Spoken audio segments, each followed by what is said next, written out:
There was a man deported mistakenly, according to the administration, to an El Salvadoran prison. They're making fun of the whole thing. Here it is. The Democrat and media outrage over the deportation of Abrego Garcia, an MS-13 El Salvadorian illegal alien criminal who was hiding in Maryland, has been nothing short of despicable. Based on the sensationalism of many of the people in this room, you would think we deported a candidate for Father of the Year. Wow. Deflection, duck, denial, dodging.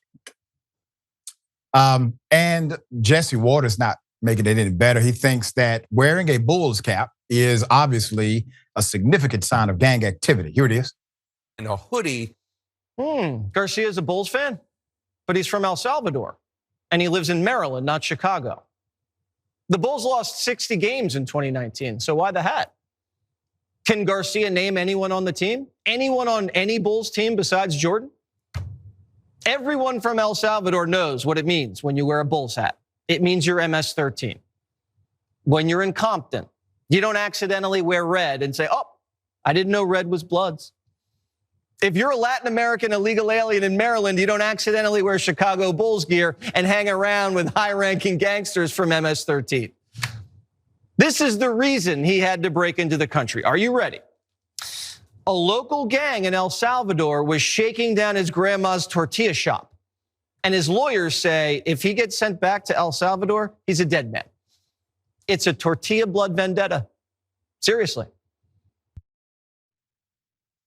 Well, thankfully, the government and the Constitution says you're innocent unless you are proven guilty. So we should not expect this from our governmental entities, right? Well, here's what the Attorney General had to say. Jesse, you know, when you're listening to all these liberal reporters, they keep calling him a Maryland man. He's not a Maryland man. He's part of a foreign terrorist organization. He's a member of MS-13.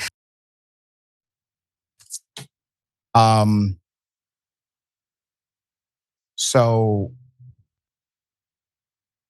where's the evidence? Because I'm pretty sure you're supposed to indict before you go on Fox News claiming these things. Finally, one Fox News host tried to put a stop to the mayhem. Abrego Garcia, there is no proof that he was an MS-13 member, and it has been debunked many times. It's been debunked yes, it by has. liberal It was newspapers. That's in not a true. Court of law, Stop. Section I-113 or 123 is reliable, verifiable proof that you were a member of a gang, and he was never able to rebut it. It was based on double hearsay testimony and also a detective who was indicted merely weeks later for providing confidential information to a sex worker. He was also allegedly an alcoholic. That's how we got into this. But the point is that this man has been living in this country, out in public, meeting on an annual basis with his DHS caseworker. He goes in once a year. He talks to them. They know where he works. He's an on-the-books worker. Put it at full mass. Now, I know what that means, hat to the back. It means that you would like to wear your baseball cap backwards. That's what it means. Reminder, the Trump administration insisted Sunday that it has no legal obligation to arrange for the return of a Maryland man illegally deported from the United States, arguing that a Supreme Court ruling last week only requires officials to admit him into the country if he makes it back from a high security prison in El Salvador. That's interesting, right? Now, while the Trump administration may be attempting to cite technicalities, at any time, they can be and often are sued for these types of actions.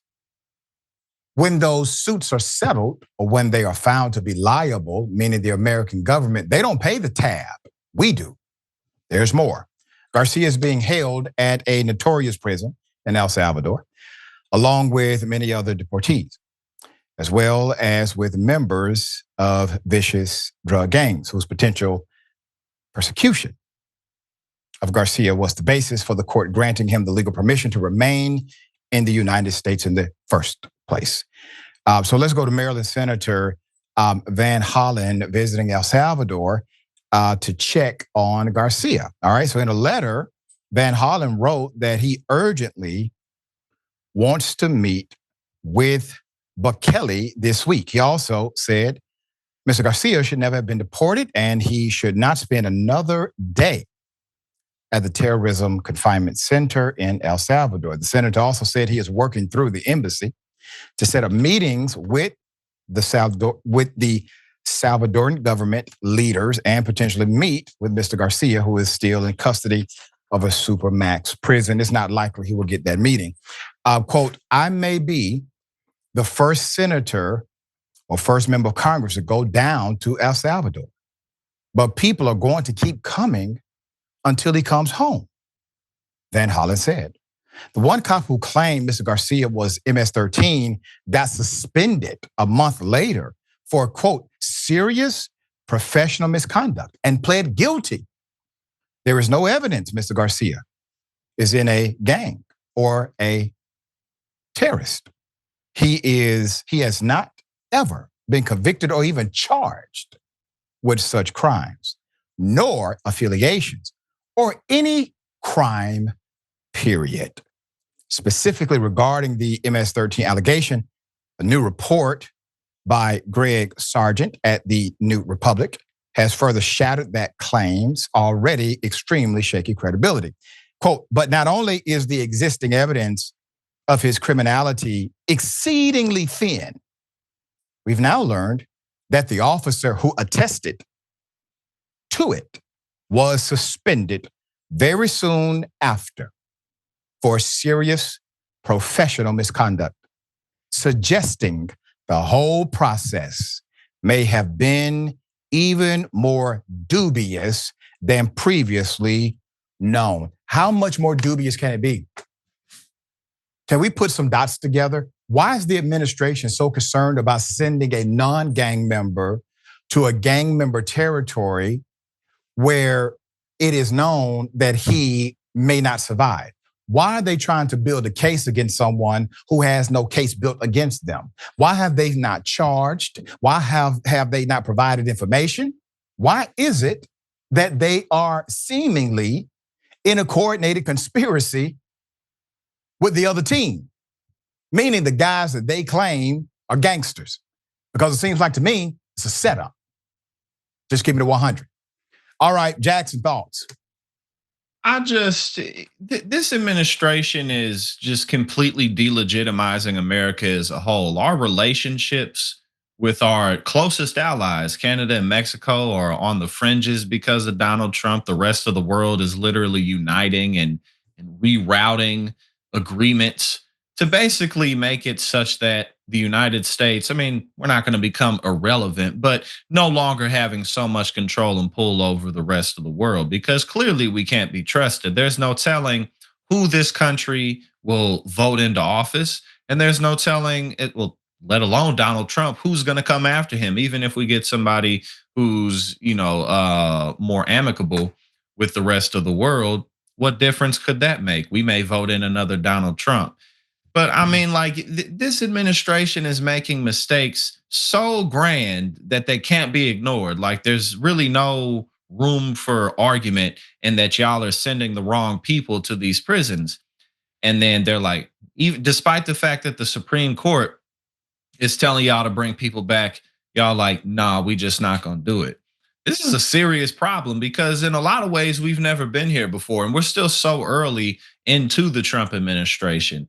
And there's no reason for anybody to believe that these people are going to cool off and calm down. That they're a bunch of game show hosts and narcissists who have no idea what they're doing, and their backs are against the wall. So, I mean, the future's looking cloudy. Overall, we're going to be all right, but before we get there, it's probably going to be pretty rough. I mean, look at what we're going through now. Yeah, it definitely looks that way. We're going to keep you updated on this story as it develops.